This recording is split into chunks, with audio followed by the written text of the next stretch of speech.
2 महिन्यांपूर्वी एक ऑपरेशन केलं होतं. गर्भनलिका उघडण्याचं. बऱ्याच वर्षांपूर्वी तिनं फॅमिली प्लॅनिंगचं ऑपरेशन केलं होतं, कुटुंब नियोजनाचं. दुर्दैवानं तिचं बाळ दगावलं आणि त्यामुळं 2 महिन्यांपूर्वी आम्ही ते कुटुंब नियोजनाचं ऑपरेशनमध्ये बंद केलेल्या गर्भनलिका उघडून द्यायचं ऑपरेशन केलं आणि त्यामुळं ती प्रेग्नन्सीसाठी पुन्हा ट्राय करणार होती. 2 महिन्यामध्ये खुशखबर आली सुद्धा. तिला प्रेग्नन्सी राहिली. एका बाजूला मी खुश होतो, पण दुसऱ्या बाजूला थोडंसं आश्चर्य वाटलं.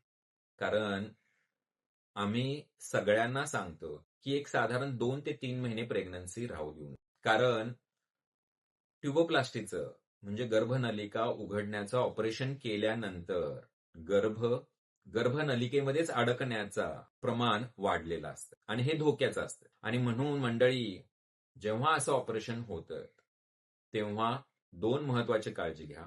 एक, 2 ते 3 महिने ऑपरेशन नंतर गर्भधारणा होऊ देऊ नका. त्यासाठी औषधं किंवा कॉन्डोम वापरा. आणि दुसरी गोष्ट, जेव्हा कधी प्रेग्नन्सी राहील, तेव्हा लगेच डॉक्टरांच्याकडे जाऊन सल्ला घ्या. कारण बाळ गर्भाशयात आहे की बाहेर कुठं अडकलंय गर्भनलिकेमध्ये हे बघण्यासाठी. नमस्कार.